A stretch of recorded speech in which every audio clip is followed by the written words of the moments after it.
Spark's not sure if she should cross this line. Think about it very carefully, Spark.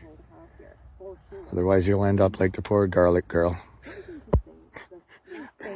Yeah, really, yeah. Standing outside the yellow. Is this your property? Like, this is our property. Directly on the other side of these? Yeah, like the Save Our Ostriches sign there is still on our property. It goes straight. So yours is this whole open field here? Yeah. Wow. Well, not this whole open field here, but everything on this side of basically that side there. So they took this, like you were explaining to me prior, to make these roads, like, put an access. This road was never ever here. We did not want this road. They cut down trees for this. Yeah, so, and I mean, it's quite an eyesore, and you can clearly see that it's changed around here. Yeah, and this was completely grown in on purpose. Like, my family grew this in on purpose. We never wanted back access here. Yeah, Never. Yeah, because why would you... Trespassers. Okay, yeah. You don't want people potentially firing guns where your dogs run, because our yard is right in there. Yeah. Yeah, and I mean, anything this way would not be a good place to be firing. Garlic is just... Yeah, I'll have to get some more angles of all this, but... But they are on that garlic. Yeah, I don't... So it's somewhere off to the left. And then, like, I mean, even this, so you look straight in front of us, and there's like a police command post or something parked in your yard.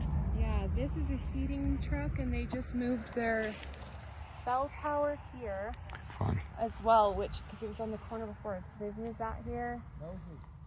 And then obviously, like, all these, I mean, it looks like over here there's a road basically. That was an active hayfield. There's many roads. If you see from above, an aerial view, I can put your overlay. They are zipping all around. Even my overlay only shows 3 roads. You can see the traffic. They're just basically trashing the whole field. Yeah, and they're driving heavy stuff through it. Yeah. So, I mean, this is an active hayfield. That's not going to happen next year, and I mean, a lot of it can't probably ever be recovered because it's been rainy and muddy, and they're trucking in however many truckloads of hay bales, and that's a lot of weight that's come through. I mean, you can see how compacted the ground is. That wouldn't be easy to deal with afterwards either, I wouldn't think. It's like a full highway. Yeah. And we had no idea this was even happening until we saw it on the live stream. Yeah, and then, so you watched it as your property was seized because you're not actually part of the farm.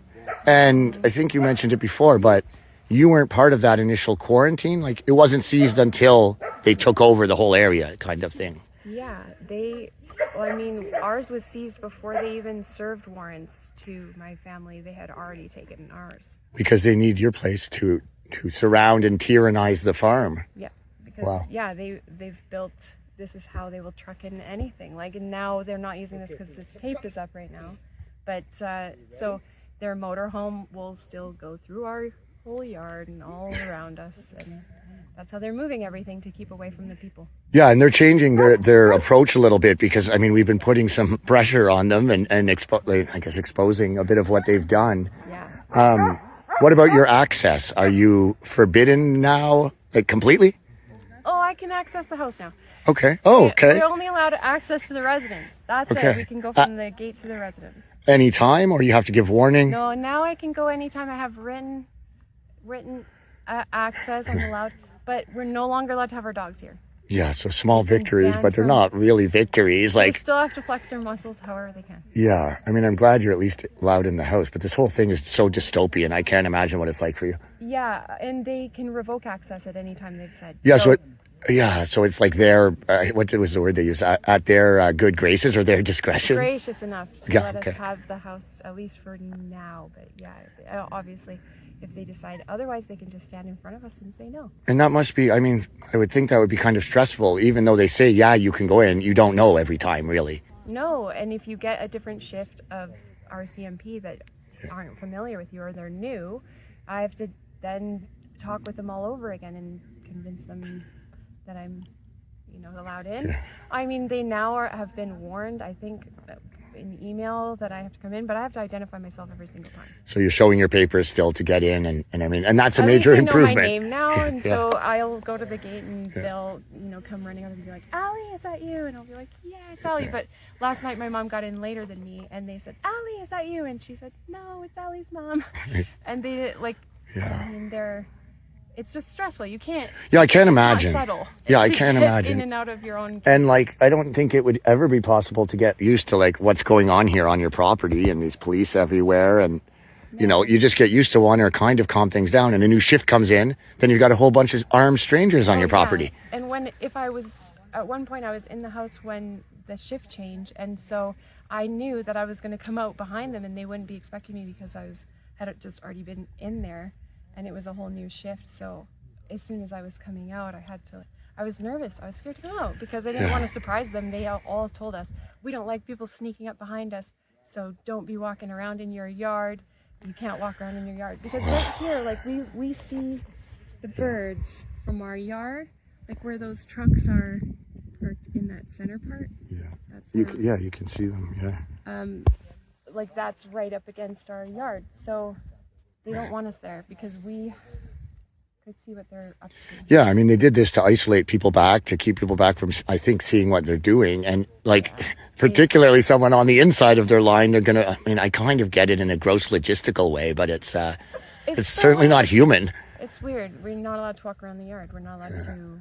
If I wander too far from the door, I'm wondering, like, how far I can go without getting in trouble. And I'm nervous every time now because I've been surrounded by cops who were very angry at me at first. So, yeah, I'm nervous to break the rules now. Anytime I feel too close, I just feel nervous about it. You have to live with that basically all the time. Yeah, because like this warming truck where it aligns with in the yard, I would consider this too far to walk away from my house, even though my house is probably 30, 40 feet or something. Yeah, absolutely wild. Well, I mean, I don't even know what to say, honestly, like to that. It's just such a crazy scene. And it keeps seeing, like, I'm finding out more and more, like your aspect to this story, the farm story is a huge story and there's so many like things going on there, but you're an innocent. Well, it's hard because next door. We're devastated. We walk out that gate, we say hello to those birds every time we walk out that gate or go in the gate. Like, we love those birds and we love our family. We've been watching for 10 months as they've been terrorized and stressed, and we've been stressed for them, and now suddenly we're collateral damage that's being used to hurt them.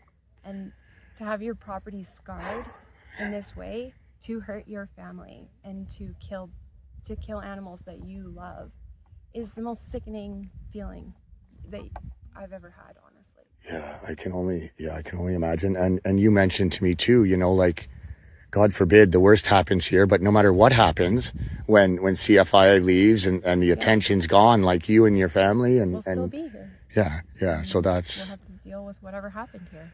Yeah. I'll just be here. So it's a lot. Well, I'm sorry you're going through this, but maybe with telling your story a little bit and sharing some of what's going on here, we can put a little more public pressure on people and at least show what's really going on here. Yeah, and just think of, like, however you feel about the situation.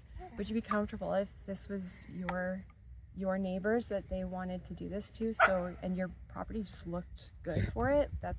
They could just take it. Yeah. And maybe one last thing, I've seen a lot of people kind of putting blame towards Katie, Karen, Dave, or whatnot. I think, at least from my perspective, like, you wouldn't blame them. It's the CFIA in here and the RCMP backing them up, but I think it's the state or the CFIA that if people are angry about what's going on here, that's probably where their anger would be directed or should be.